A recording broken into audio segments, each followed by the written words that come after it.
Hello! Today I'm here to wrap up the second half of my June reading. I'm going to say now it has not been a good reading month. I feel like I'm kind of on a reading burnout at the moment. I don't really want to read anything. And as a result, I think I've probably been a bit harsher on these books than I might otherwise.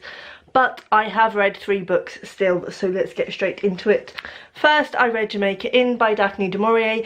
Those of you who are watching will know that I went to Cornwall in the first half of the month, and I didn't intend to visit Jamaica Inn, but we saw it on the way home and thought we would just stop in and get lunch there. Jamaica Inn itself is a real bar and it's also a hotel, and it's got a tiny little Daphne du Maurier room which I didn't go in because you had to pay, and it was just a room really, but it was interesting to go there. I wouldn't recommend the food, but anyway, having gone there, and it is like it's in the middle of nowhere basically, on a high field, just looking out over a vast expanse of countryside effectively in Cornwall, and it is quite a spooky place. When we were walking around there was a plaque on the floor pointing a murder spot, so you know it's quite a freaky place, and I think they do like haunting sessions and things for people who stay there. So having seen that and having seen how atmospheric it was, I picked this up because I've had it on my shelf for a while. I loved Rebecca by Daphne du Maurier, read The Birds by her at the start of this year and wasn't overly blown away with it. And this I hated, I've got to be completely honest. I gave it 2 stars. It's one of the only books in recent years that I have skipped the end. I skipped sort of 20 pages, 30 pages at the end because it was just dragging so much and it was making me miserable to read it. So this is effectively about a woman whose mother dies and her aunt lives in Jamaica Inn with the landlord, Jos Merlin, and he's involved in some dodgy dealings and nobody goes to Jamaica Inn. It's got a bit of a reputation for being a violent and dangerous place, and yes, Jos is involved in some dodgy dealings and this girl ends up getting herself caught up in them somehow. Kind of ends up being a bit of a smuggler's tale and a bit of a mystery as well.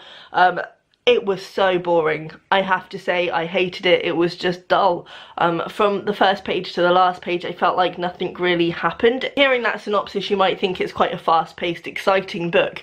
It really wasn't, and I didn't even find that it really captured the atmospheric condition of Jamaica Inn, but I don't know whether that's because of the headspace I was in. I just wasn't absorbing it, because I think there is some description in here, obviously. But generally I just found it really boring, and I think the thing for me was that the characters were very two-dimensional. We didn't really know them. We didn't really know anything about them outside of what was happening, and in a way I think maybe that was intentional because it kind of adds to this claustrophobic feeling, but I just feel like I didn't care in the end. I really didn't care, and yeah, it's lucky it got 2 stars, to be fair. It got 2 stars purely because it has Daphne du Maurier's name on it, but I would not recommend. I did not enjoy it at all. Then I read a library book and my non-booktube book for the month, which was Iain Banks's The Steep Approach to Garbadale. I have done a separate review of this, which you can check out down below if you want to know my thoughts in depth.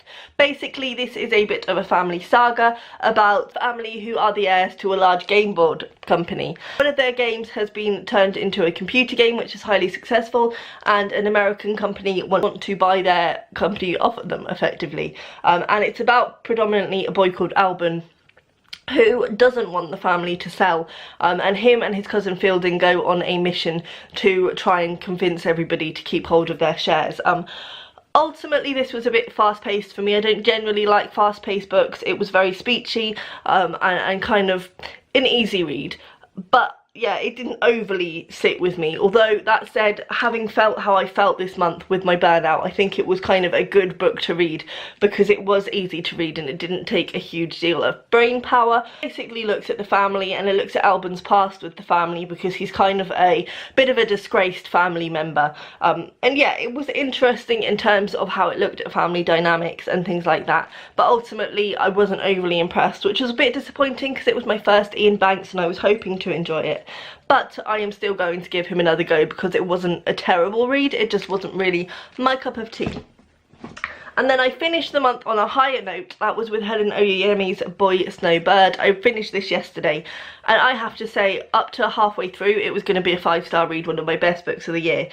The ending really let it down, so it's only a 4-star book and it's definitely not one of my best books of the year. However, I really thoroughly enjoyed this. So I was kind of sceptical going into it because although I wanted to read Helen Oyeyemi for a while, I've heard very mixed things about this. So I've had it on my shelf, but I've kind of been holding off picking it up. But I'm so glad I did. I also went into it not really knowing what to expect, which I think was a very good thing. So effectively, this predominantly at a woman called Boy, who she has grown up in quite a harmful household, and when she reaches around the age of 20, I think she is, she decides to up and leave home and go and start a life of her own, basically. And it looks at what happens in that life. This is basically a retelling of Snow White with race mixed in there and very much told from the perspective of an evil stepmother character. We do get a section in the middle which is from Bird, which is her daughter, which I didn't enjoy as much. There's a long section where Bird and Snow are writing letters to each other, and I felt like the pace really slowed down then. It just didn't grab my attention. Also, I think at the end, something happens where, without spoiling anything, a new plot twist effectively that is not mentioned in the rest of the book at all, and kind of I can see why you would want to put that in a book, especially in the modern age. I think it's an important topic, but I also don't think that it needed to be in this book at all. So it's introduced, this plot twist, about 2 chapters from the end, so literally like 20 pages from the end of the book. So not only do we then have a lot of loose ends that aren't tied up, because just when they're about to be brought together, this new plot thing is brought in and that kind of becomes the overall focus, but also we didn't have time to explore that final plot point to its full potential. I think this is one of the most interesting retellings that I have read, and I thoroughly, as I say, enjoyed the first half. It's fantastically written, the themes are really fascinating, but I felt like there was a lot of stuff that needed more attention. Rather than introducing this out of the blue and completely, if I'm honest, out of place plot point at the end, I think we really could have done with looking into more depth and closing up some of the questions that are opened in this book. For instance, there is a kind of subplot about mirrors. And obviously, you know, that is a fairy tale element, and I really liked the fact that that was woven in there, and it was really interesting because Bird has a continual problem where her shadow doesn't show up in mirrors.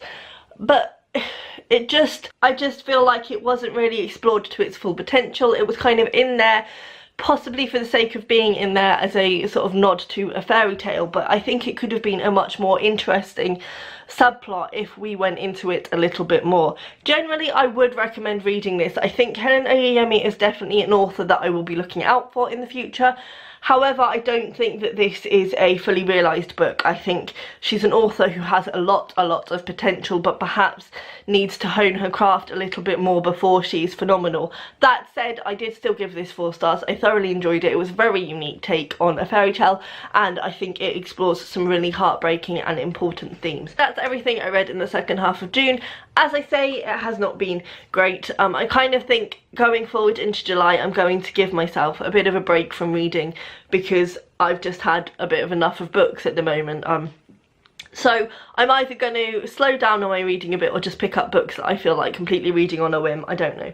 But if there is less books next month, that's why. Please let me know down below what you've been reading this month, and I will see you next time. Bye!